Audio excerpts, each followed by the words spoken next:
algún caso práctico, ¿vale? Entonces, yo cuando hago formaciones intento siempre poner muchos ejemplos, hacer participar. Por el número de personas que somos, pues en estos momentos tenemos que hacerlo así más unidireccional, ¿no? Esta primera parte, con lo cual no puedo conoceros con detalle, pero sí que, bueno, me comentó un poco el perfil de personas que estabais asistiendo. Y creo que es muy interesante del ámbito que venís la mayoría, ¿no? Bueno, hablar del tema de la comunicación con perspectiva de género, ¿vale? Si pasamos a la siguiente diapositiva, aquí... Sí. Vale, perfecto.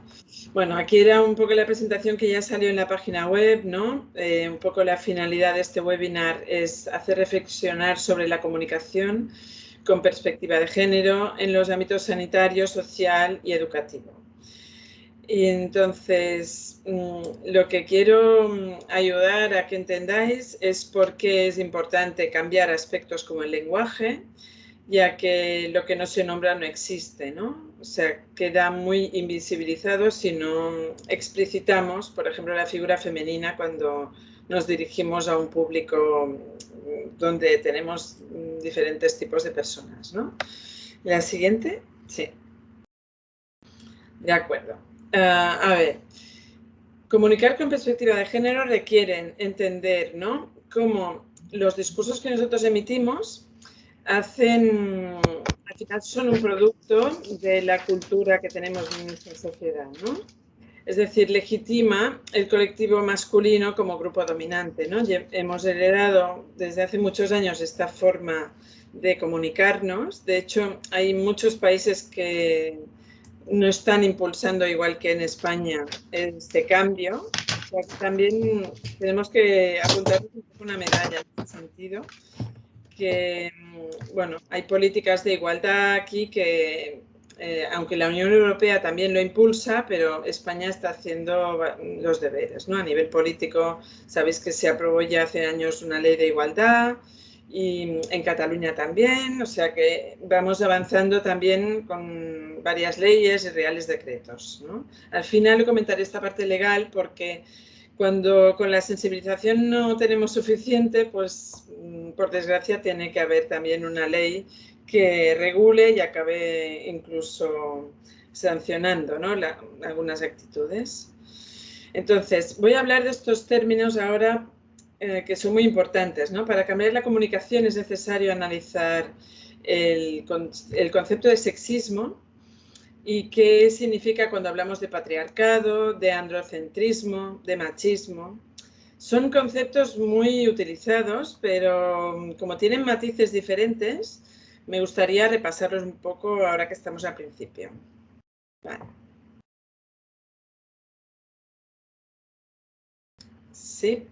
¿Qué es el sexismo, no? Lo podemos definir como un prejuicio o discriminación basada en el sexo o el género. Es un sinónimo de discriminación sexual o de género.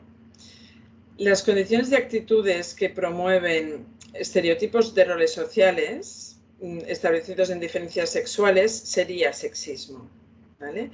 Es un término que se utiliza tanto para referirse a la discriminación de mujeres como de hombres.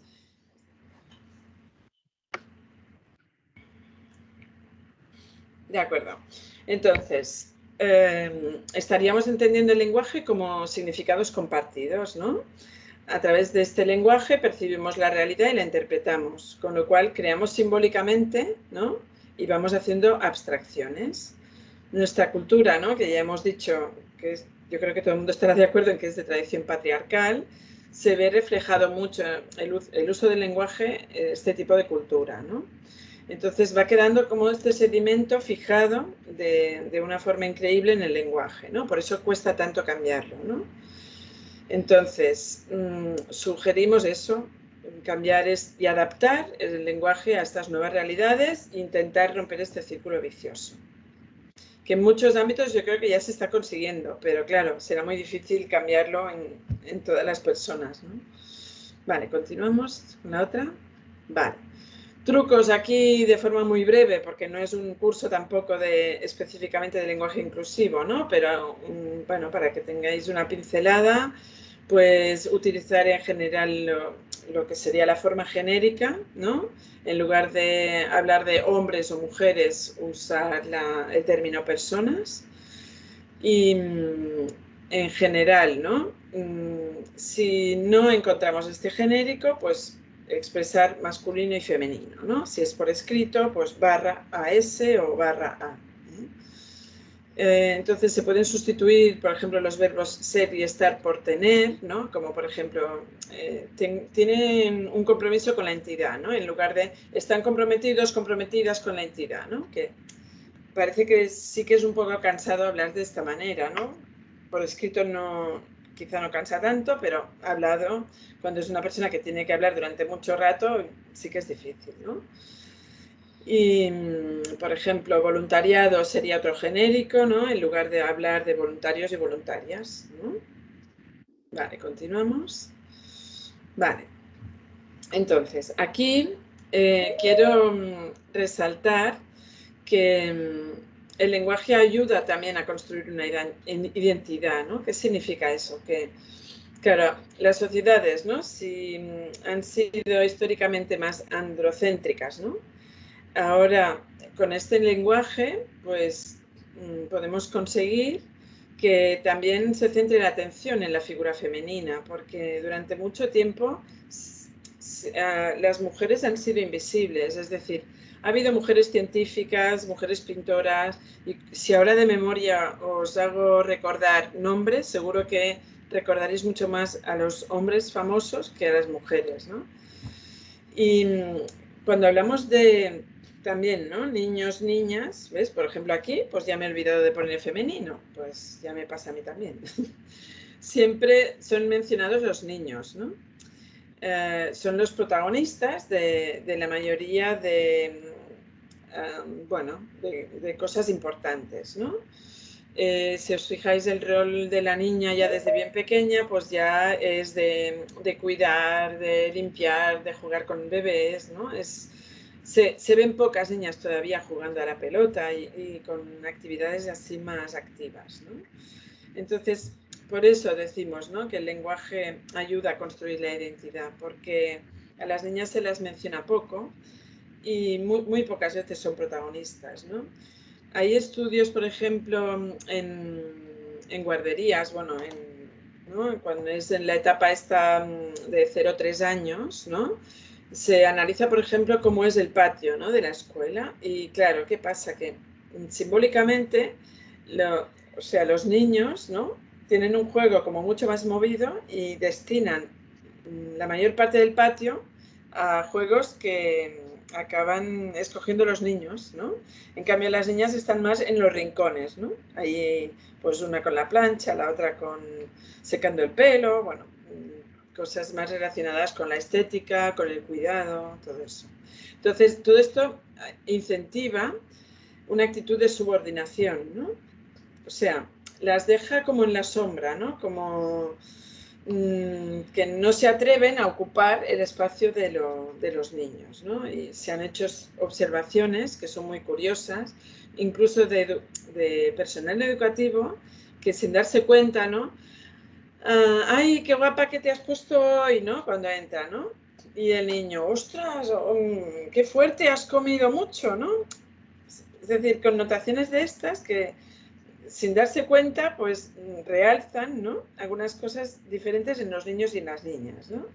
Y claro, todo esto contribuye a construir su identidad. Y estamos hablando de personal educativo, que hace eso sin darse cuenta, ¿no? Y bueno, no sé, yo tengo una hermana que es educadora infantil y me explicaba, pues, que decían frases como, ¿y qué te han puesto hoy qué te ha puesto hoy mamá para comer, ¿no?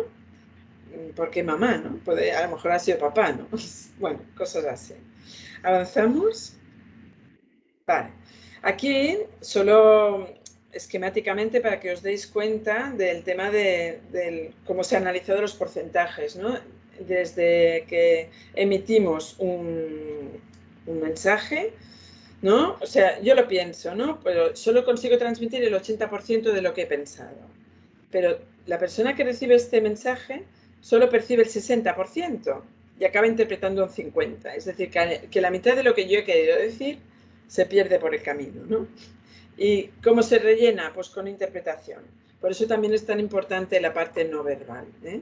Como lo que explicaba de los espacios, toda la parte más simbólica, ¿eh? Vale, continuamos. Vale. Aquí, por ejemplo, os he puesto, ¿no?